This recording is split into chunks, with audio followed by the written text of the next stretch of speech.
Welcome to Disarming Leviathan, a podcast designed to equip you to missionally engage American Christian nationalists. Today, we have an interview with Dr. John Fia. Dr. Fia is professor of American history and the chair of the history department at Messiah University.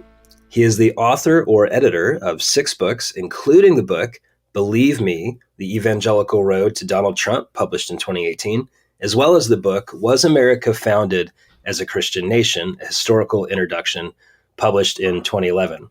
Now, his essays and reviews have appeared in a variety of scholarly and popular venues. He frequently posts on his blog, The Way of Improvement Leads Home.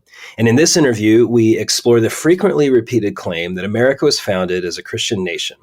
We explore different ways to engage that claim and discuss some of the revisionist history and falsehoods that are spread in American Christian nationalist circles by people like David Barton. Now, I very much appreciate the work of Dr. Fia and believe that this interview, as well as his work, will help you to engage American Christian nationalists in your life. Now, without further ado, here's the interview with Dr. John Fia. So, John, talk to us a little bit about the interplay between Christianity and the founders.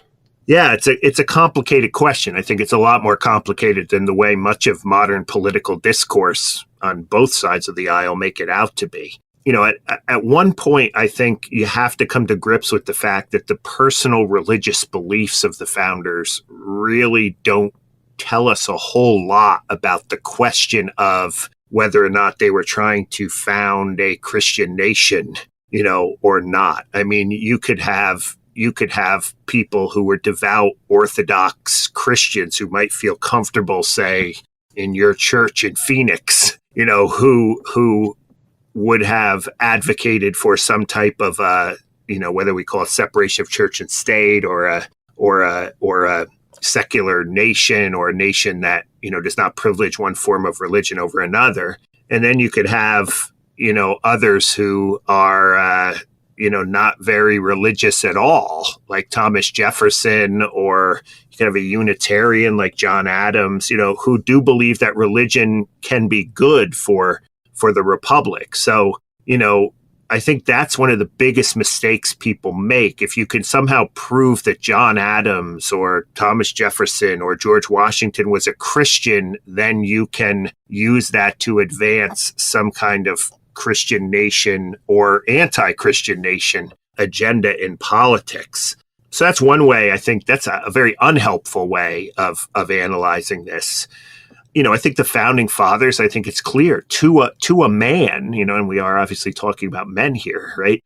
To a man, the founding fathers would have upheld the belief that religion, as I just said, was good for the Republic in the sense that, you know, you have to remember these founders were not preachers. They were not theologians, right? So they were trying to build a republic. And at the heart of a republic is the idea that sometimes people must sacrifice for the greater good. The founders called this virtue, right? It was a political idea. You know, you have rights, of course, you have rights, but sometimes you have duties and responsibilities. And that's the only way. I mean, remember, these founders studied, you know, some formally, some not formally, ancient republics. They understood that republics only work when people are at times, again, I emphasize this, at times willing to perhaps surrender an individual right for the greater good of the whole.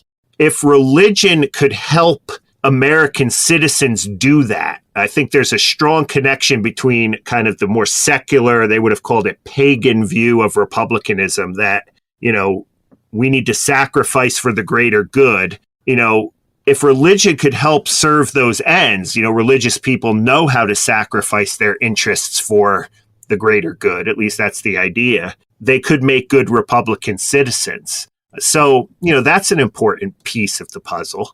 You know, I think also when you're talking about religion and the founding, you need to look at the founding documents. And there it's really, really hard to make any kind of case, especially with the Declaration of Independence and the Constitution. And I don't know, maybe you want to get into this, that the founding fathers were deliberately trying to create some kind of uniquely Christian nation. my argument would be if they wanted to create such a nation, they would have been a lot more explicit about that in the documents. Yeah, let's talk about that. One of the things that we often hear with American Christian nationalists is this rhetoric that the Declaration of Independence or the Constitution are divinely inspired documents.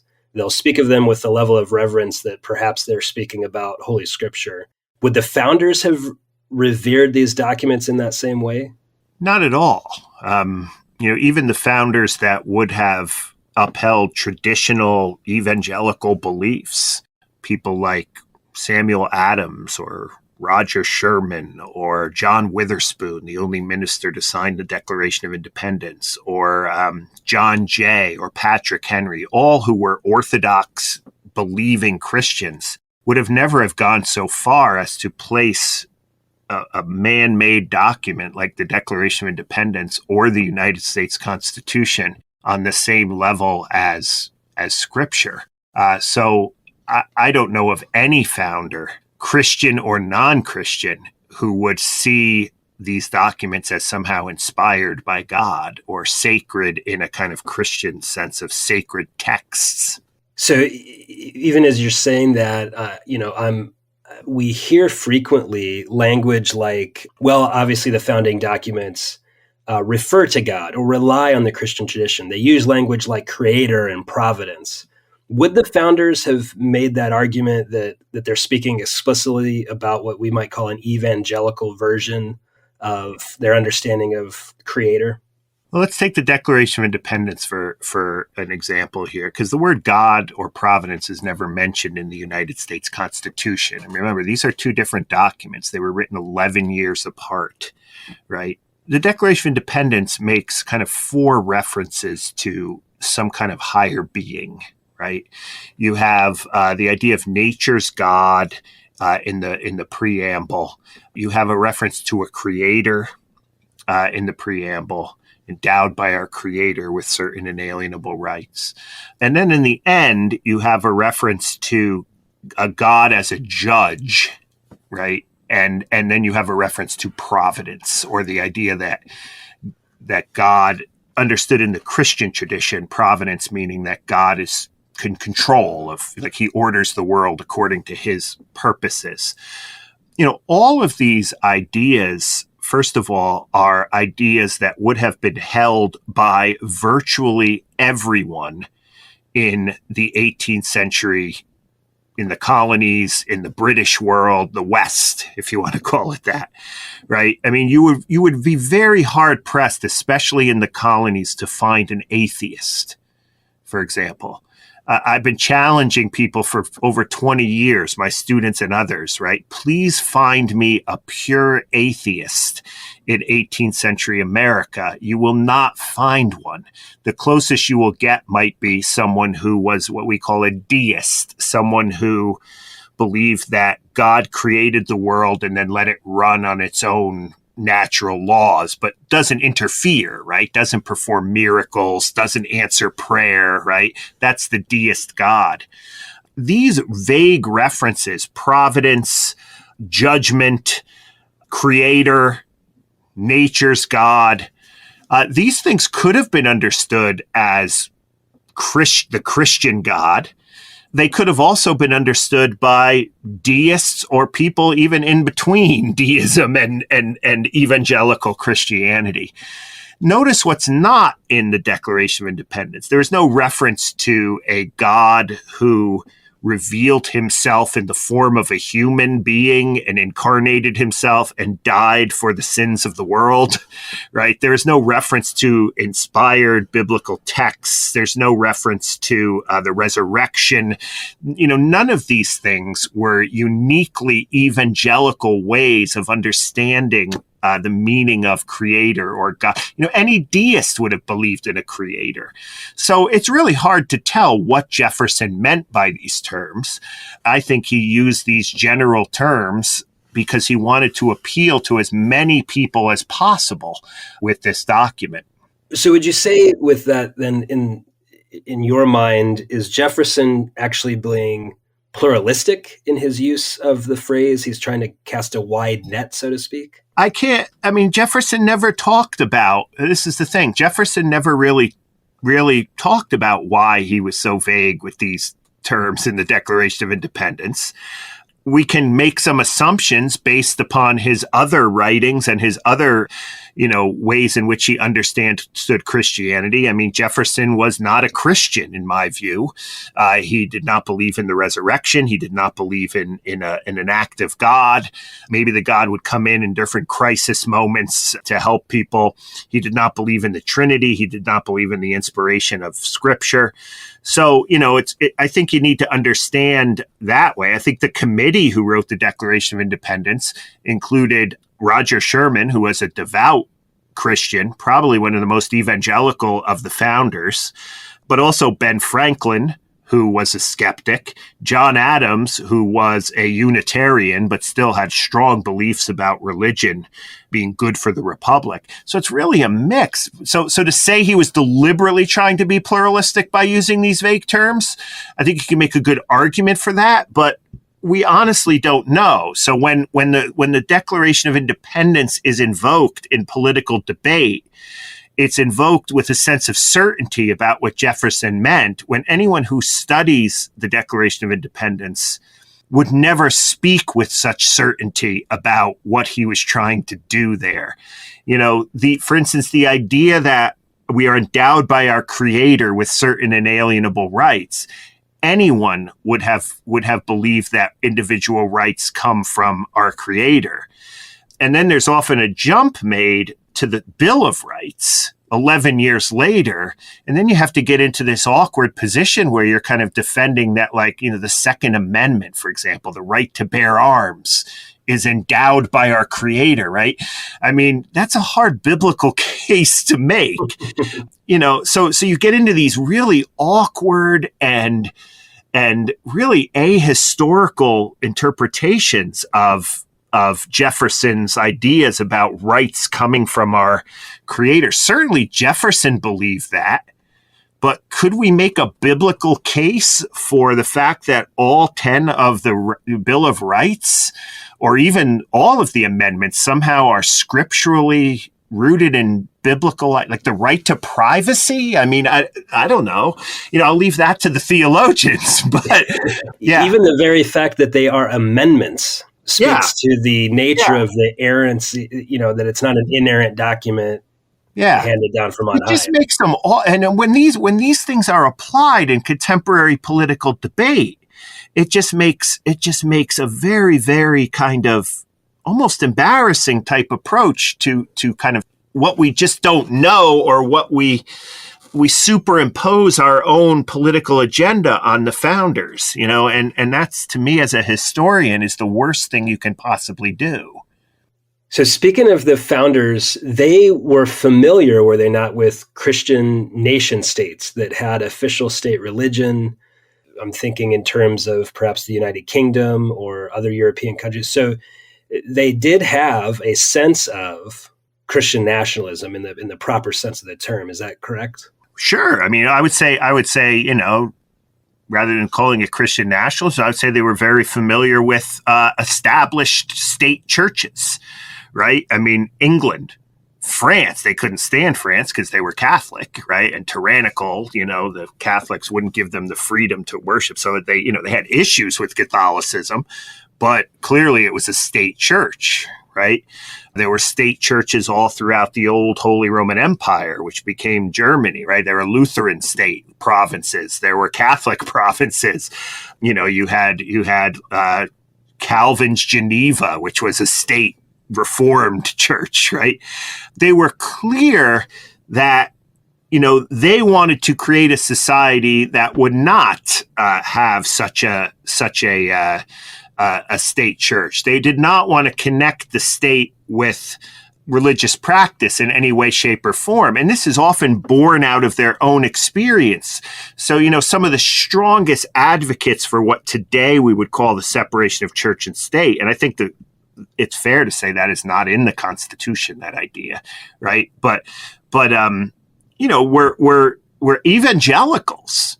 Baptists and Methodists in Virginia who had suffered an immense amount of persecution under the Anglican Church, which was the established church of Virginia, or the Baptists and Quakers of New England, Massachusetts Bay Colony, and Connecticut, who suffered persecution. I mean, a state church essentially means that you pay taxes to the state church to pay for the ministers, upkeep of buildings, and so forth for the state church, even if you do not belong to the state church. So if you're a Baptist in 18th century Virginia, you have to pay a religious tax to pay for the salaries of the Anglican ministers. And would the leadership of, let's say, Virginia, would there be a religious test that you would have to be Baptist in order to hold government power? Well, in Virginia, you could. Well, it was Anglican. Anglican was the state church. Pardon me.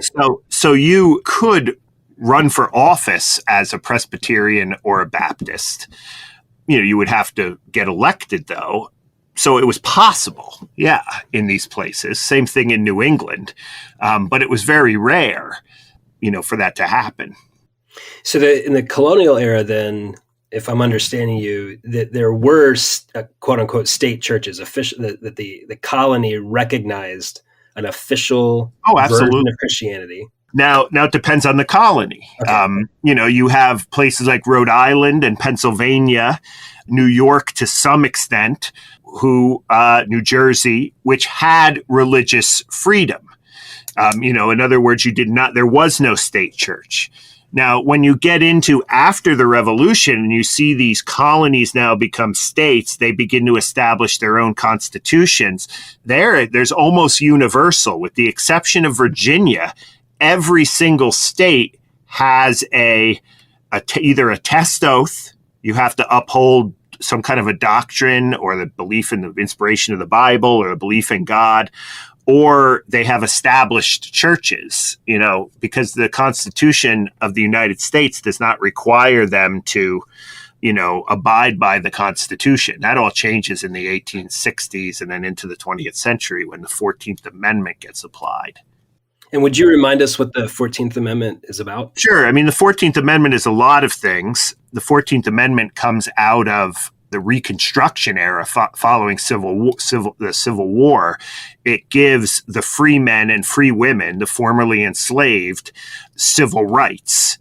Now, it also says that states must now abide by the United States Constitution.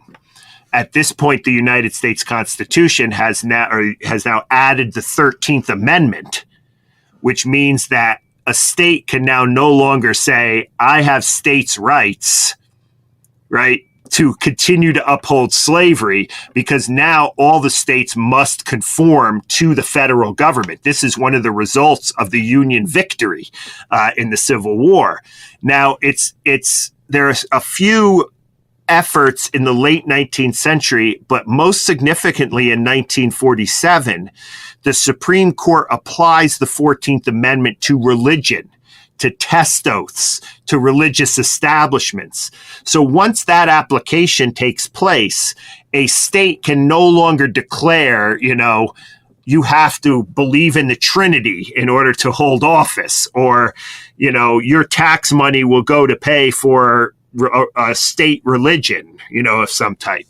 This was the famous Everson versus Board case in which Justice Hugo Black talked about a wall of separation between church and state. So once the 14th Amendment is applied to religion, states can no longer claim that they privilege one Christian. They have to abide by Article 6 of the United States Constitution, which says there is no test oath, or the First Amendment, there is no establishment. Right. So over the course of time, the states began to conform to this, what we would call the separation of church and state. And so state governments started mimicking or mirroring the federal government. Yeah, and they were required to do so after 1868. But this process had begun as early as 1776. right? New England, in terms of religious establishments, Massachusetts is the last state that has a state so-called church, an official church, and that's 1832. Connecticut, I think it's 1818 or 1819. Those are the last two. But the reason I bring this up is you will see among people like, if we can name names here, David Barton and others, who will argue that the United States was founded as a Christian nation because these states had these tests. So in my state, Pennsylvania, you had to uphold a belief in God. You had to obey the Christian Sabbath. You needed to uphold the divine inspiration of the Old and New Testaments to run for office after the Revolution, right? After 1868, the 14th Amendment, and then when it gets applied to religion, you can't do that anymore. Now, Pennsylvania by 1790 had changed that, right? But you can't argue now that we are a Christian nation based upon that history because of change over time. If you want to look at the 18th century as kind of frozen in time, a kind of original, we need to get back to that and ignore everything that happened between 1776 and 2022, then I guess you could say, we want to get back to the founding, when you could say, a state could say you have to be a Christian to run for office. It's complicated, I know, but yeah. Well, no, it's very helpful, right? Because for many of us, our and I hate to be the bearer of bad news, but our last engagement with a history book was high school Western Civ, or American history in our sophomore year. And so we're engaging history or historical claims in memes and 30-second sound bites or movies. Most of what I learned about the Revolution, Mel Gibson taught me, and The Patriot. So for many of us, we're hearing these claims made by people like Barton and others, and it's coming in such rapid fire. And there seems to be this overwhelming. I've listened to many of Barton's talks, speeches, and presentations, and he throws 1,000 citations at me, and so it's difficult even to sift through it all. As a historian, what's your take on Barton, his methods, and what's your evaluation of that? David Barton is, to me, a political activist who uses the past to advance his political agenda. I don't think he's the only kind of person that does that. I don't even think he's the only. I think there's people who are liberals or on the left who do this too. There was a survey taken about 10 years ago by professional historians, and they asked, what is the most irresponsible book out there that sort of, presents bad history. And at that point, Barton was putting out a book on Thomas Jefferson called The Jefferson Lies, which was just very, very bad. My friend Thomas Kidd debunked it in a series of stinging pieces at World Magazine at the time. So Barton was listed by these professional historians, but so was Howard Zinn, the author of a book called A People's History of the United States, which essentially was in many ways a mirror image of Barton, except he was manipulating history to promote a kind of progressive agenda. So it was interesting that those two came on that. I think Barton was one and Zinn was two. David Barton studies history for a political agenda. That's what he's interested in. He's not interested in understanding the past in all its fullness, in all its complexity, in its nuanced, it's in a nuanced way.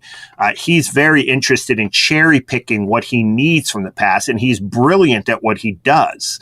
What you described, I've seen him do dozens and dozens of times, not live, but, on video, where he is able in rapid fire succession to whip off quotes and so forth. Some of those quotes are taken out of context. Some of those quotes are made up, like they're not true. He's been telling the story about George Washington praying at Valley Forge for years now, which has been debunked. I debunked it in my 2011 book, Was America Founded as a Christian Nation? But the real problem with Barton to me is, and I was telling you this before we sort of started recording, much of the history that David Barton lays out is correct, right? People tend to focus, fact checkers and so forth tend to focus on the, say, 25% of the stuff that is incorrect. Most of what he says is correct, but my issue with him is the way he uses the past and cherry picks from the past to promote his political agendas without looking. I mean, you could go into the past and find justification for just about anything, right? If that's your purpose. So I think what Barton does is, he ignores anything that doesn't serve his political ends. And to me, Barton is the fount. He is the source in which much of today's Christian nationalist movement, whether it be people like Charlie Kirk or Eric Metaxas or even members of Congress that he's influenced, he is the source of this kind of approach to American history, which almost all historians I know find irresponsible. I know people at Liberty University in their history department, at Bob Jones University, who would agree with me on this point about David Barton. But he's very effective and he's very well financed. Thus, he has the capabilities of being able to, have a team, him and his son and others, travel and advance this kind of propaganda. So thinking about this, again, the propaganda that's just constantly being shared, especially by those who self-identify as Christian nationalists, they're sharing it on social media, on these various groups, threads, text chains. I've been a part of many of those as well. How would you encourage those of us that are trying to minister well to that group of people? How would you maybe coach us in, when a loved one shares something that David Barton has said that just doesn't seem right, but we're not historians? Would you coach us in maybe an approach that we could take in how we would engage that person that we love? Well, the first thing is this I have learned, and I have learned this often the hard way. These are deeply held religious beliefs. David Barton is incredibly effective in teaching rank and file evangelicals who have, last time they looked at a textbook was in high school, that his view of American history and his approach is correct. Thus, somebody coming at this from the perspective of an alternative view is immediately going to be suspect. I've given lectures on the topic, Was America Founded as a Christian Nation? And I've had literally people on at least 2 or 3 occasions come up to me before the lecture and say to me, the answer is yes. It was founded as a Christian nation, and nothing you can say tonight is going to convince me otherwise. So how do you deal with that? So I think that's the first point. I mean, when this is raised, it's inevitably going to get everybody's hair up on the back of their neck or whatever you want to do it. I think the best way is to try to provide people. First of all, I think the best people who are able to do this are people like you and other pastors who have gained trust with the communities in which you serve. I find that people in my church are much more open to me talking about critiquing David Barton because they know me. I speak their language. They see me in other areas of my Christian life. They know I care about them. I have much more success with them than when I just show up at a meeting hall and give a lecture, right, on this. So I think building those relationships almost there's a certain kind of missionary dimension to it, right? Where you want to embed yourself. The sad part about many evangelical historians today is they get so frustrated that they pull out of evangelical churches, or they decide, well, I'm just going to go with the Anglicans or the Episcopalians or become Catholic or whatever, which is great. I'm not criticizing. Everyone has their own spiritual journeys, but that leaves a void of kind of thoughtful people to serve as kind of intellectual missionaries, if you will, within congregations. And I know that might rub people the wrong way. You know, who are you to tell me like you're going to be a missionary to me? But there's just a lot of bad history out there. So I think one of the things I like about your website is you have resources there. I was a little disappointed not to see my book list. No, just kidding. but there are resources. It's coming. There are resources. I'm just kidding. There are resources there that you can give, people who are willing to at least have their minds open can look at and can read. And I find that when people realize, and I think some of the things I've read on your website, there are a lot of people who believe this who are not sort of culture warriors. They're not looking to start a fight. They're not digging their heels in or, but this is the only thing they know. This is the only thing they've gotten from if they can see that there are Christians who share their faith, I like to say, who they'll see in heaven, or the new heavens and new earth, whatever you want to call it, that might have a different view of this and are not trying to kind of, promote some kind of left-wing agenda by doing that. I think that helps. So thinking about some of the claims that folks like Barton or others who are self-identifying as Christian nationalist organizations in America, we're hearing words like dominionism or like Seven Mountain dominionism. This is often coupled with some sort of call to take government power, that it's our Christian mandate to take government power to protect and propagate our way of life. Is that something that just in the history of America that has been, is that an undercurrent? Is that a thread line that we see? I know that in your book, Was America Founded as a Christian Nation, you kind of have these movements of Christian nationalism within the American experience or within American history. So are those things that have always been there and they kind of pop up and go back down again? To put it another way, are we in a unique season where this has never happened before, or is this something that comes up every now and again? Yeah, I'd answer that this way. I mean, the argument over was America founded as a Christian nation or is America a Christian nation is really an argument that the founders were not having. It's an argument that really emerges for the first time in American culture in the late 1970s and 1980s. If you asked anyone living in the 19th century or say before World War II, are we living in a Christian nation? They would say, of course.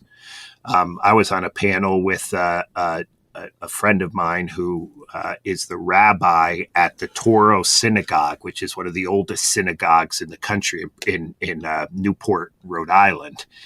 And this came up and he said, Of course, America's a Christian nation, right? We've always been one. Just ask a Jew, I mean, it was obvious, it was clear that. So the idea, this was never an issue for debate. It really, you like to blame everything on the 60s or, but it was really a combination of things. I think you see new immigrants coming into the country in the 60s after the 1965 Immigration Act, which makes this a much more diverse and pluralistic place. You see the introduction of non-Western religions in the country, Islam especially. You see Roe v. Wade. You see the breakup of segregated academies in the South. All of these things lead to a certain degree of anxiety among conservative Christians, evangelicals, that they're losing their culture. They're losing.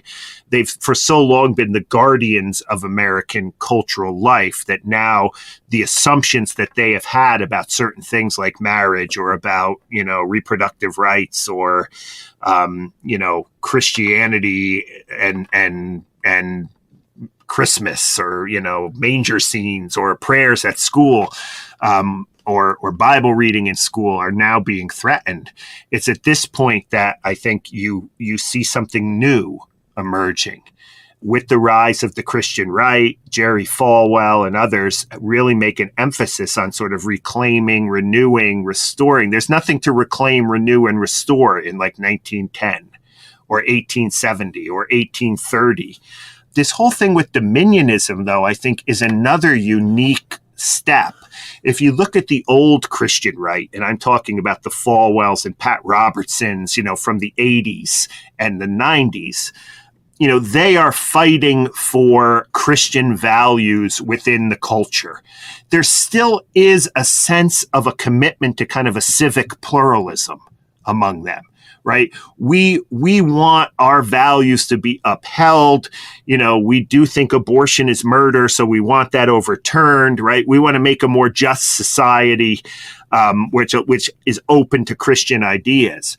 I think what you saw with, in the last 10 years or so, with this dominionism, this idea of dominionism has been around for a while. Reconstructionism, it was called, right?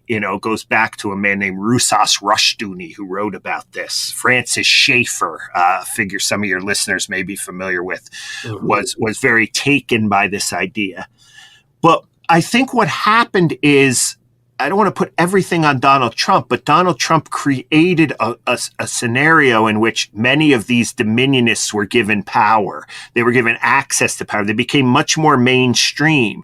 And these dominionists now are not just concerned about the respect of Christian culture within a pluralistic society, but they are much more aggressive in the sort of, we need to take over these 7 mountains and so forth.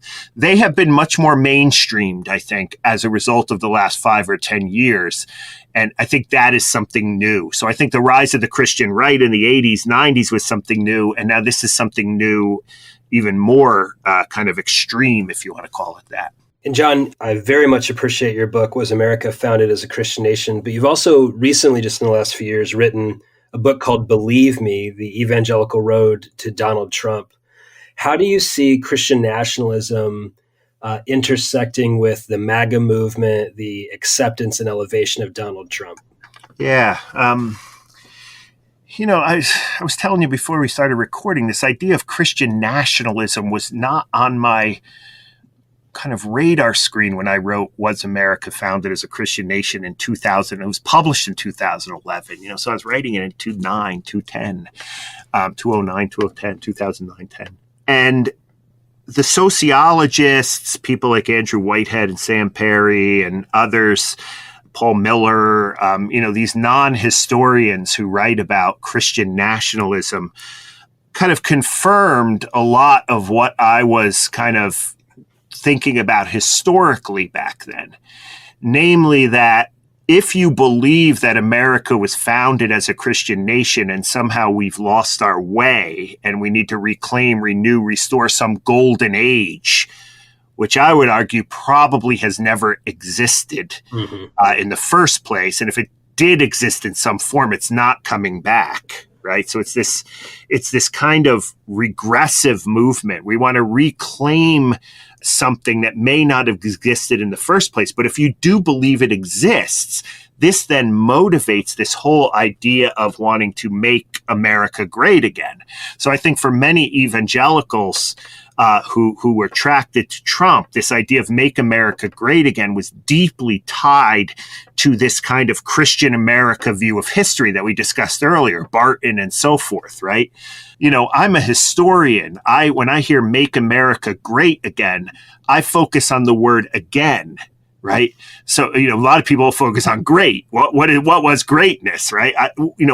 When I think about again, I have to ask, you tell me when America was great. And then as a historian, I'll be happy to enter that conversation and let's talk about what life was really like for all people at that time when we were so great. Like, let's think deeply about this, right? You know, my African American friends tell me that the best time to be an African American in the United States is probably right now, even amidst all of the Black Lives Matter and the racism and, you know, the critical race theory critiques and all of this, right?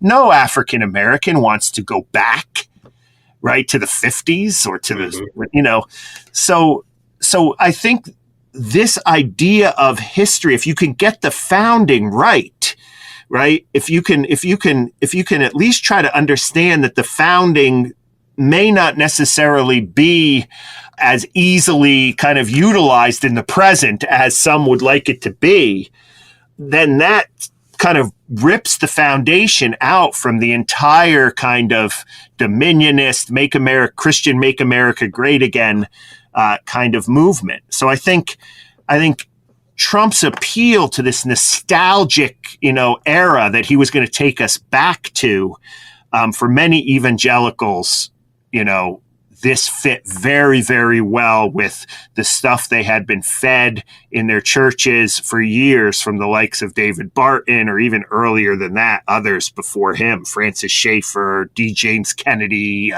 you know, some of these people who maybe some of your younger listeners have not heard of. Yeah. Well, Dr. Fia, thank you so much for helping us understand just a little bit more about how this is all playing together in our current moment, and how this how our history as a country is to a degree being weaponized for this political agenda or this fear mongering. And if some of our listeners wanted to find you, what's a good way for them to find your work? Yeah, I'm the executive editor of a online journal of opinion and commentary called currentpub.com. But you can find it at currentpub.com.